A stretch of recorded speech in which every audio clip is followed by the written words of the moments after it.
Hi friends, అందరికీ నమస్కారం. Welcome to employees updates. Friends, ఈ ఛానల్ ద్వారా టీచర్లకు, ఉద్యోగులకు మరియు పెన్షనర్లకు సంబంధించి ఎప్పటికప్పుడు లేటెస్ట్ అప్డేట్స్ తెలియజేయడం జరుగుతుంది. కేంద్ర ప్రభుత్వ ఉద్యోగులకు అలర్ట్, భారీగా పెరగనున్న జీతం, త్వరలోనే శుభవార్త. కేంద్ర ప్రభుత్వ ఉద్యోగులకు ముఖ్య అలర్ట్, త్వరలోనే డిఏ పెరిగే అవకాశాలు కనిపిస్తున్నాయి. గత కొంతకాలంగా డిఆర్ఎస్ అలవెన్స్ ను పెంచాలని ఉద్యోగులు డిమాండ్ చేస్తున్నారు. ఇక దీనిపై తాజాగా మోదీ కేబినెట్ నిర్ణయం తీసుకుందని, మార్చి 15వ తేదీన ప్రకటించే అవకాశం ఉందని మీడియా వర్గాలు చెబుతున్నాయి. వాస్తవానికి ప్రభుత్వం సంవత్సరానికి 2 సార్లు కేంద్ర ఉద్యోగుల డిఆర్ఎస్ అలవెన్స్ ను పెంచుతుంది.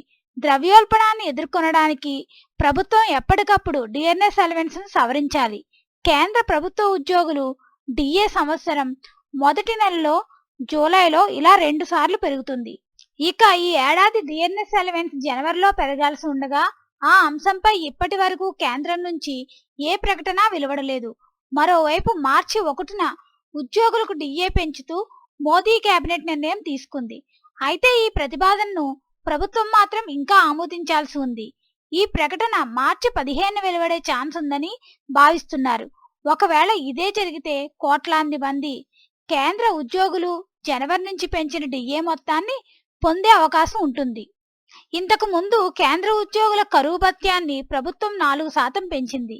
ఈసారి కూడా డిఏను 4% పెంచితే ఈ ఉద్యోగుల డిఆర్ఎస్ అలవెన్స్ 38 నుంచి 42% పెరుగుతుంది. దీంతో ప్రస్తుతం ఉన్న మొత్తం 6,840 నుంచి 7,560కి పెరగనుంది.